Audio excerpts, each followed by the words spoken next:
நாங்க கரூர் பார்டர்ல தான் நின்னுட்டு இருந்தோம். நாங்க உள்ள வரணும். நாங்க போய் மக்கள பார்க்குறோம் அப்படின்னு வந்து நாங்க போலீஸ்ட்ட எவ்ளோ கேட்டோம். பட் தான் அங்க கலவரம் ஆகும் அப்படின்னு தான் சொல்லிட்டு இருந்தாங்க. கரூர் பார்டருக்கு வரும்போது அங்க இருக்கக்கூடிய போலீஸார் தான் எங்கள வரவேற்று உள்ள கூட்டு போனாங்க. நின்னு பேசணும் அப்படின்றதையும் எங்களுக்கு போலீஸார் சொன்னாங்க. ஏன் வந்து போலீஸார் எங்கள அனுமதிச்சிருக்கணும் அப்படின்ற வழக்கத்துக்கு மாறா இங்க வந்து வரவேற்று கூட்டு போனாங்க. அதனால தான் விஜய் அவர்கள் வந்து நன்றி சொன்னாரு அப்படின்றத இறந்த 41 பேர்களுடைய குடும்பங்களை விஜய் அவர்கள் தத்தெடுக்க போறாரு. குற்றவாளி போல நரேட்டிவ் செட் பண்ணாங்க அப்படின்ற ஒரு விஷயத்தையும் அவர் சொல்லியிருந்தார். வந்து சன் நியூஸ் ரிப்போர்ட்டர் ஏதோ பேச அதுக்கு அவரு டென்ஷன் ஆகி சித்திரை ஒன் மீடியா நேயர்களுக்கு வணக்கம்.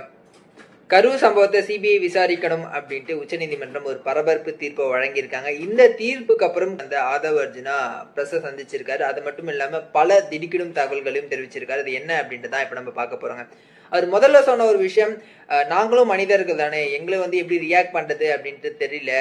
இந்த மாதிரி நாங்க கரூர் பார்டர்ல தான் நின்றுட்டு இருந்தோம். நாங்க உள்ள வரணும், நாங்க போய் மக்களை பார்க்குறோம் அப்படின்னு வந்து நாங்க போலீஸ்ட்ட எவ்வளோ கேட்டோம்.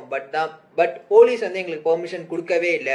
நீங்க வந்தா அங்க கலவரம் ஆகும் அப்படின்னு தான் சொல்லிட்டு இருந்தாங்க. நீங்க வேணா எங்களுடைய செல்போன் சிக்னல் கூட சர்ச் பண்ணி பாத்துக்குங்க அப்படின்ற ஒரு விஷயத்த சொல்லியிருந்தாங்க. ஏன்னா நிறைய பேர் வச்ச ஒரு குற்றச்சாட்டு என்ன அப்படின்னா, அந்த சம்பவம் நடந்ததுக்கு அப்புறம் அங்க தாவேக்கினர் யாருமே இல்ல, எல்லாருமே வந்து ஓடிட்டாங்க அப்படின்ற ஒரு விஷயத்த சொல்லியிருந்தாங்க. அதுக்கு முதலா இப்ப வந்து அவர் ரியாக்ட் பண்ணிருக்கக்கூடிய இந்த ஒரு விஷயத்த நம்ம பார்க்க முடியுதுங்க. அது மட்டும் இல்லாம நாங்க கரூர் பார்டருக்கு வரும்போது அங்க இருக்கக்கூடிய போலீஸார் தான் எங்களை வரவேற்று உள்ள கூட்டு போனாங்க. எங்க நின்னு பேசணும் அப்படின்றதையும் எங்களுக்கு போலீஸார் சொன்னாங்க. அந்த இடத்துலதான் நாங்க நின்னு விஜய் அவர்கள் பேச ஆரம்பிச்சாரு அப்படின்ற ஒரு விஷயத்தையும் சொல்லியிருக்காங்க. ஒருவேளை அங்க சூழ்நிலை சரியில்லை அப்படின்னா ஏன் வந்து போலீஸார் எங்களை அனுமதிச்சிருக்கணும் அப்படின்ற ஒரு கொஸ்டினையும் கேட்டிருக்காரு. ஆக்சுவலி இது பார்க்கும்போது வந்து வேலிடான கொஸ்டின் மாதிரி தான் தெரியுது. அங்க வந்து கிரௌட் அதிகமா இருக்கு, மேனேஜ் பண்ண முடியல அப்படின்னு போலீஸ்க்கு தெரிஞ்சிருந்துச்சு அப்படின்னா அவங்க ஏன் வந்து அந்த வாகனத்தை உள்ள வந்து விட்டுருக்கணும், ஏன் வந்து விஜய பேச அனுமதிச்சிருக்கணும் அப்படின்ற ஒரு கேள்வியும் நமக்கு வந்து எழுதுங்க.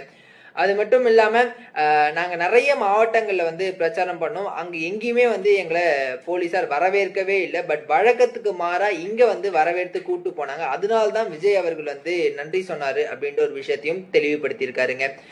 அதே மாதிரி விஜய் அவர்கள் வந்து கூடிய விரைவில் கரூர் போறாரு அப்படின்ற ஒரு விஷயத்தையும் சொல்லியிருக்காரு. அந்த இறந்த 41 பேர்களுடைய குடும்பங்களை விஜய் அவர்கள் தத்தெடுக்க போறாரு அப்படின்ற ஒரு விஷயத்தையும் சொல்லியிருக்காரு. எங்க தரப்பு நியாயத்தையே கேட்காம எங்களை வந்து குற்றவாளி போல நரேட்டிவ் செட் பண்ணாங்க அப்படின்ற ஒரு விஷயத்தையும் அவர் சொல்லியிருந்தாருங்க.